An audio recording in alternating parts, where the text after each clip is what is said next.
Chapter 15. Market Milcaster.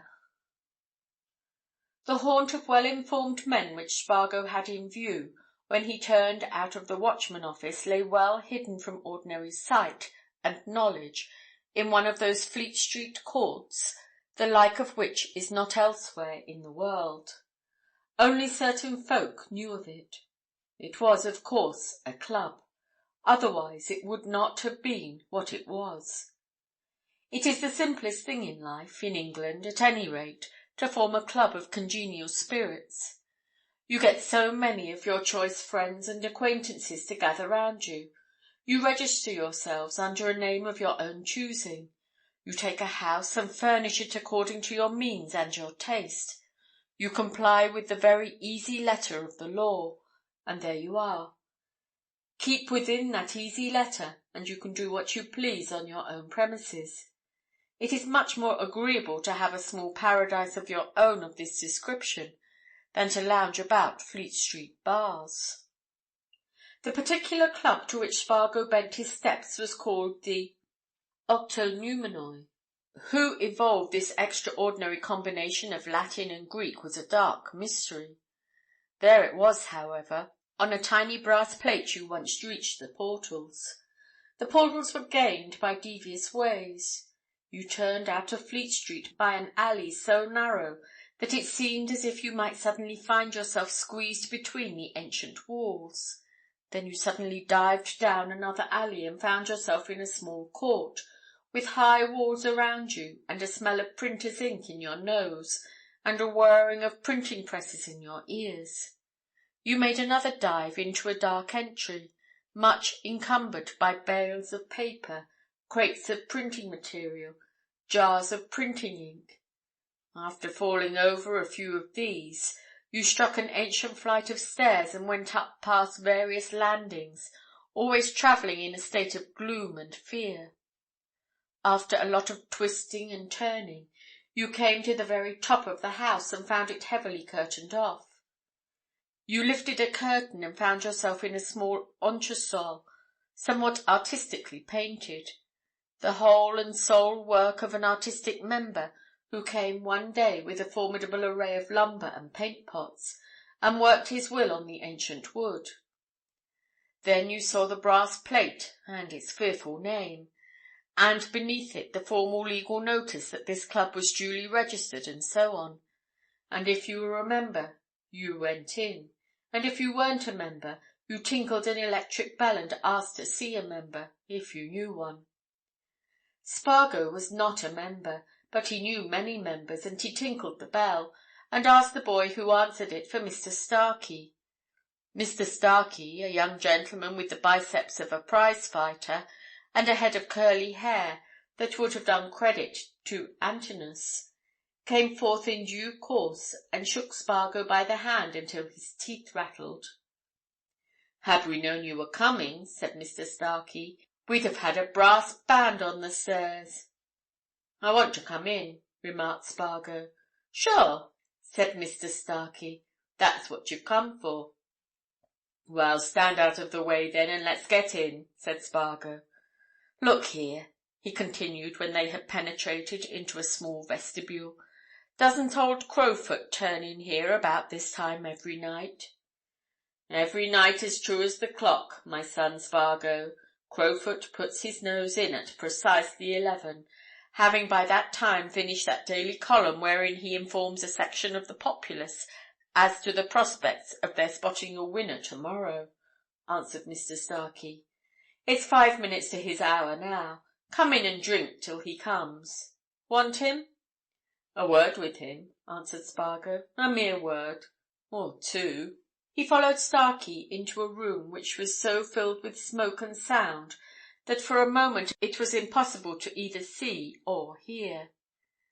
But the smoke was gradually making itself into a canopy, and beneath the canopy Spargo made out various groups of men, of all ages, sitting around small tables, smoking and drinking, and all talking as if the great object of their lives was to get as many words as possible out of their mouths in the shortest possible time. In the further corner was a small bar. Starkey pulled Spargo up to it. "Name it, my son," commanded Starkey. "Try the Octoneumenoi Very Extra Special. 2 of 'em, Dick.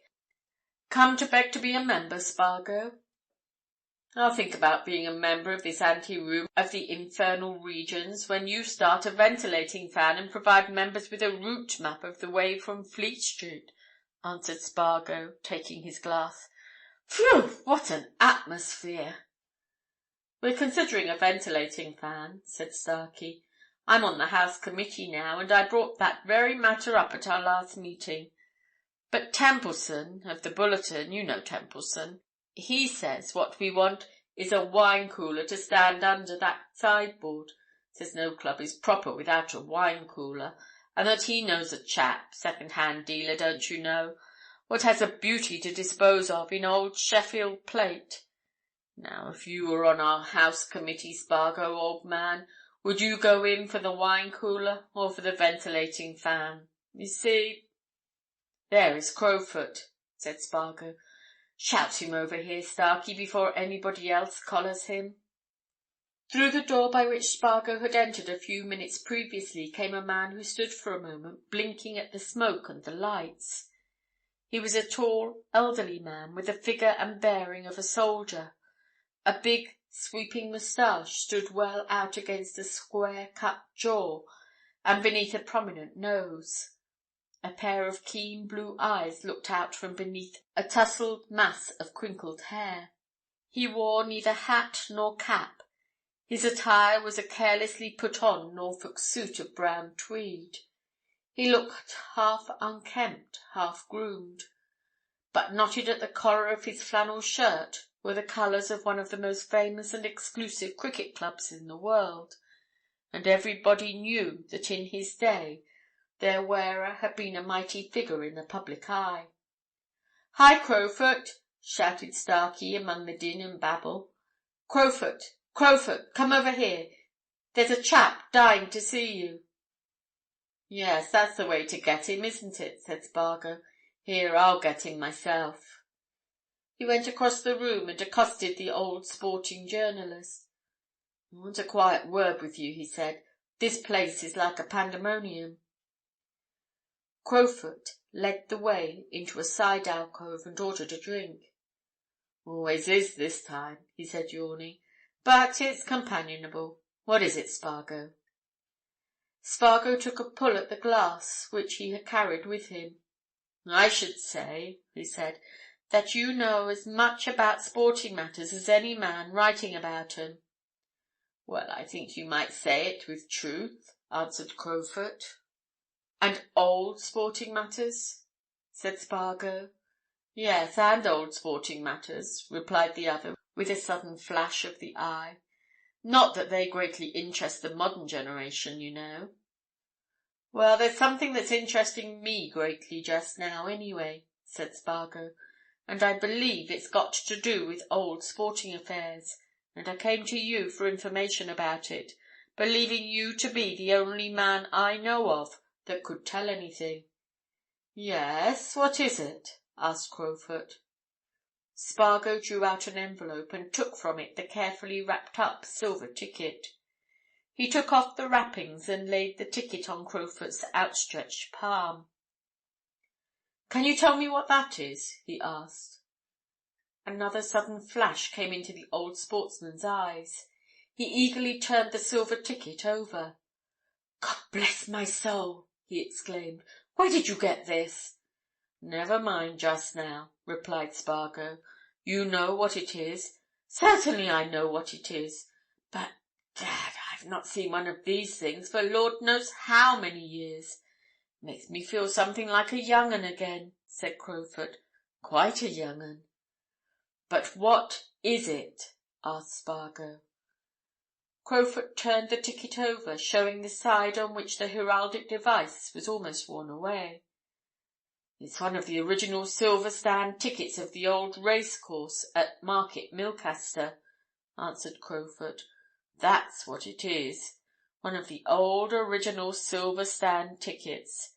There are the arms of Market Milcaster, you see, nearly worn away by much rubbing.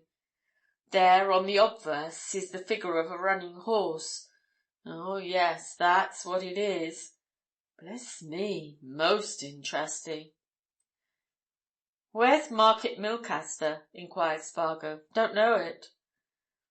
"Market Milcaster," replied Crowfoot, still turning the silver ticket over and over, "is what the topographers call a decayed town in Elmshire. It has steadily decayed since the river that led to it got gradually silted up. There used to be a famous race meeting there in June every year. It's nearly 40 years since that meeting fell through. I went to it often when I was a lad, often." "And you say that's a ticket for the stand?" asked Spargo. "This is one of 50 silver tickets, or passes, or whatever you like to call them, which were given by the race committee to 50 burgesses of the town," answered Crowfoot. "It was, I remember, considered a great privilege to possess a silver ticket.